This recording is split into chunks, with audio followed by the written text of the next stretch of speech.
জ্বালাপোড়া, জ্বর, হজমের সমস্যায় উপকারী ভূমিকা রাখে আমড়া।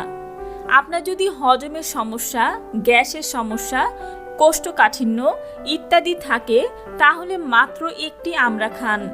আমড়ায় অনেক পরিমাণে ফাইবার বা খাদ্য আঁশ থাকে। ফাইবার হজম শক্তি বৃদ্ধি করে। নিয়মিত খাবার খাওয়ার পর আমড়া খেলে তা ডায়াবেটিস ও হৃদরোগের ঝুঁকি কমাতে পারে।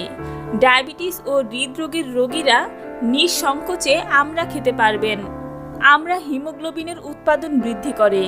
আমড়াতে প্রচুর পরিমাণে আয়রন থাকার কারণে এটি শরীরে হিমোগ্লোবিন ও মায়োগ্লোবিন উৎপাদনে সাহায্য করে, আর এর ফলে শরীরে অক্সিজেন পরিবহন ক্ষমতা বৃদ্ধি পায়।